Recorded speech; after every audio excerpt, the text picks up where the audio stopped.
ম্যানেজমেন্টের ক্ষেত্রে বিশেষ করে ঘরমুখী যাত্রী যারা আছে, ঈদের ছুটিতে যারা বাড়িতে যাবেন, তারা নিরাপদে স্বস্তিতে যাতে যাতায়াতটা করতে পারেন তার জন্য ব্যবস্থাপনা যেগুলি নেওয়া হয়েছে, বাস্তবিকভাবে রাস্তায় সেটা প্রয়োগ হচ্ছে কিনা আমার দেখার সুযোগ হলো, এবং আমি নিয়মিতভাবে দেখছি সকাল থেকে সব কিছু ঠিক আছে।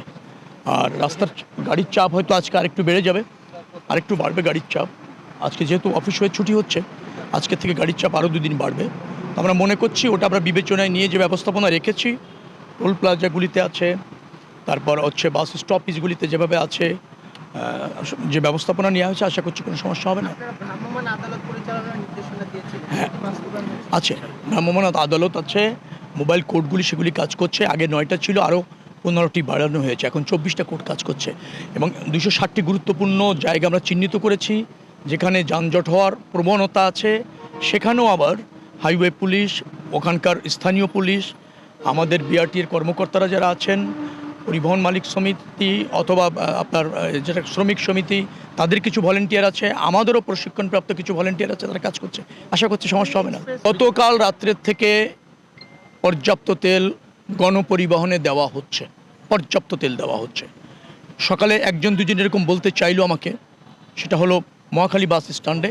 পরে আমরা আবার খোঁজ নিয়ে জানলাম, আপনাদের ক্যামেরা দেখলেও আরও একটু বেশি বেশি বলতে থাকে।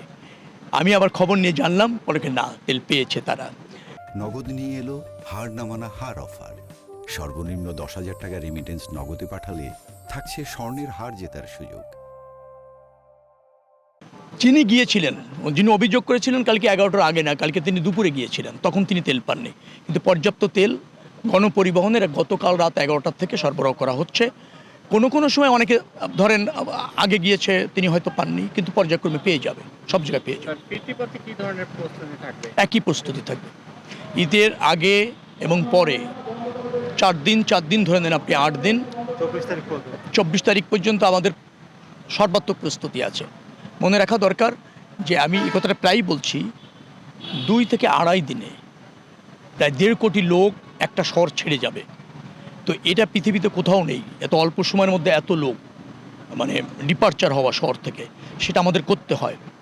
কিছু সীমাবদ্ধতা আমাদের আছে, অস্বীকার করছি না, কিন্তু রাতারাতি আমরা পারছি না, কিন্তু আমরা পারতে শুরু করেছি। নিশ্চয়ই আগামীতে আরও জোরালোভাবে দেখবেন যে রাস্তা ব্যবস্থা, এই যে রাস্তাটা এক্সপ্রেসওয়ে, এটা কোরিয়ার একটা কোম্পানি, এটা ম্যানেজমেন্টের সাথে আছে, রক্ষণাবেক্ষণও তারা করেন, মেনটেন্স তারা করেন, অনেক কিছু দেখবেন যে চমৎকারভাবে করছে। একেবারে বাইরের মতো যে সিস্টেম, সেই সিস্টেমে করছে।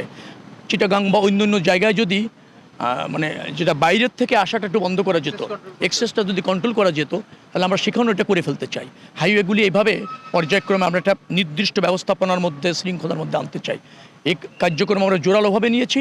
এই সরকারের আপনি ধরেন 2টি বছর যেতে দেন, দেখবেন যে বাংলাদেশের সম্পূর্ণ পরিবর্তন হয়ে গেছে সব ব্যবস্থাপনা। Thank you.